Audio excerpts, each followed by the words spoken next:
Inovasi dan Resiko oleh kelompok 4 Ahmad Faisal, Budi Wirautama, Geraldo Silitonga, dan Reza Ainul Rahman Siregar.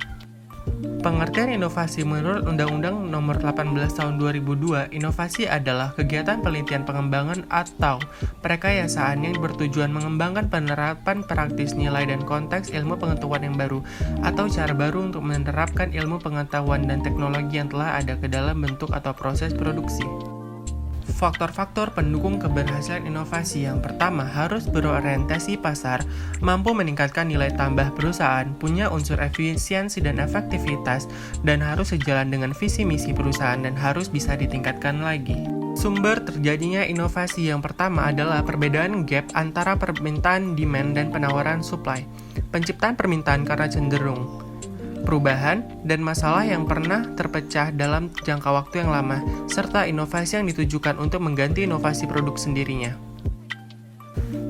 Yang berikutnya itu adalah proses inovasi. Inovasi merupakan hasil pencarian suatu kesempatan yang dilakukan dengan sepenuh hati. Proses ini dimulai dengan analisis sumber daya kesempatan yang menjadi objek. Inovasi bersifat konseptual dan perseptual. Yang selanjutnya yaitu jenis inovasi. Yang pertama penemuan, pengembangan, duplikasi, serta sintesis.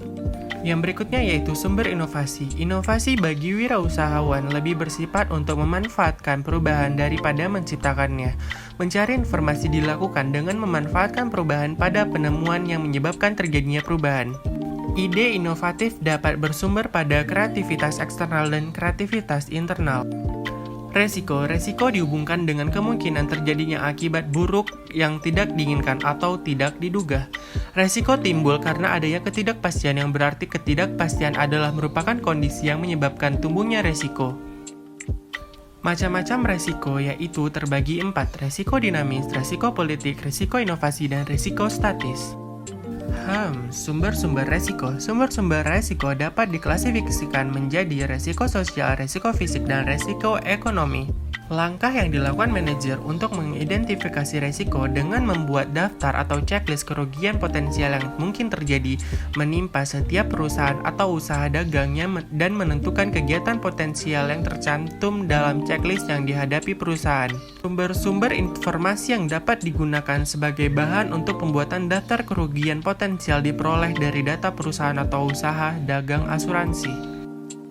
Pengendalian resiko. Untuk mengendalikan resiko, ada beberapa hal yang harus ditempuh, yaitu menghindari resiko, pengendalian kerugian, pemisahan, yang selanjutnya kombinasi atau pooling, dan memindahkan resiko serta menanggung resiko itu sendiri.